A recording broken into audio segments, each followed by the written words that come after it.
Welcome to the Fast 5 Business News by Fear and Greed. I'm Michael Thompson, and good morning, Sean Aylmer. Morning, Michael.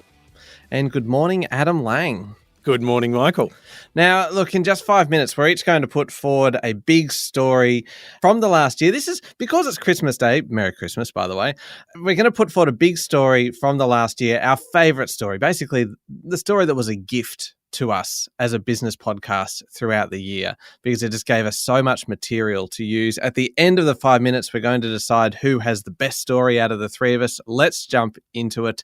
Sean, would you like to go first? I would, but I think it was a bit remiss of you not to say Happy Christmas up front, because it took a little while to get to that point. So Happy Christmas, everyone. The gift story for mine was the incredible year for the economy.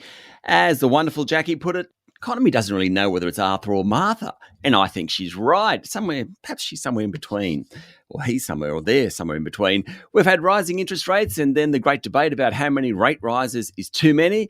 That's all on the back of rising inflation, which hit multi-decade highs this year. We had unemployment at multi-decade lows. We had a bunch of very miserable consumers. Sentiment was at recessionary levels, even though we weren't in a recession. In fact, the economy probably expanded at between 1.5% and 2% this year. That ain't bad. That's almost a Goldilocks economy. Still, consumers decided to slow their spending and also slow their savings. Businesses were much more upbeat, investing and buying stuff.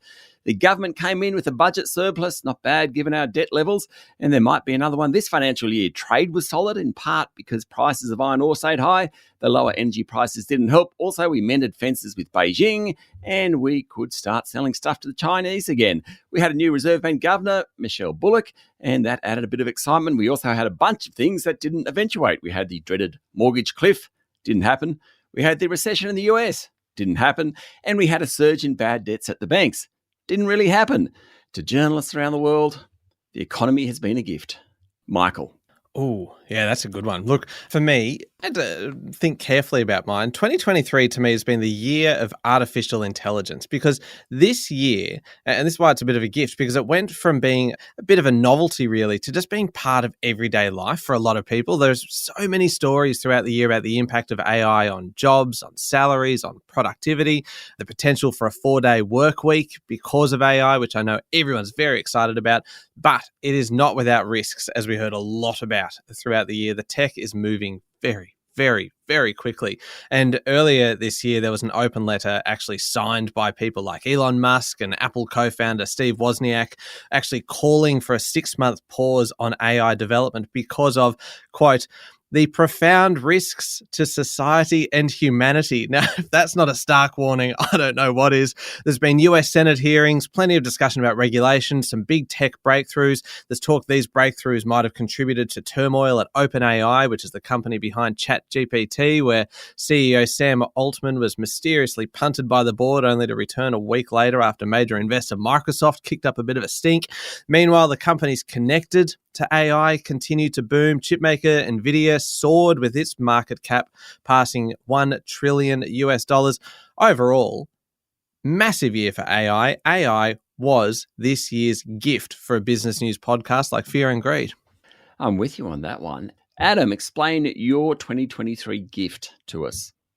All right, Sean. Elon Musk, I think, was a gift to journalism again in 2023. At 52, he is one of the wealthiest and most curious people in the world.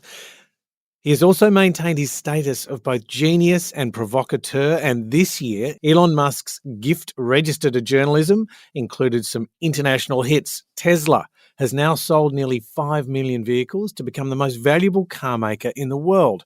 SpaceX has launched over 3,000 Starlink satellites into low Earth orbit to provide global broadband internet to the world, and is now one of the most valuable privately owned companies at US $180 billion.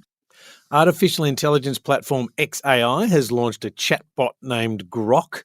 X, what was once known as Twitter, has now decreased in size and letters to become known as just X. And we must make a special mention of Elon's onstage performance, telling ex-advertisers, including Disney's Robert Iger, to go F themselves. How's that for a Christmas message?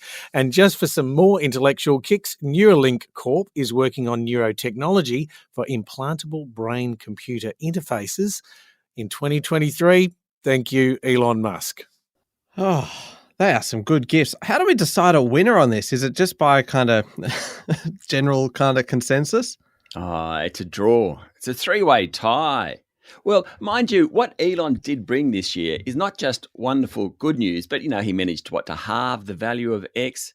He also managed to somehow navigate a 2 million recall of Teslas. I reckon we go to Elon this one.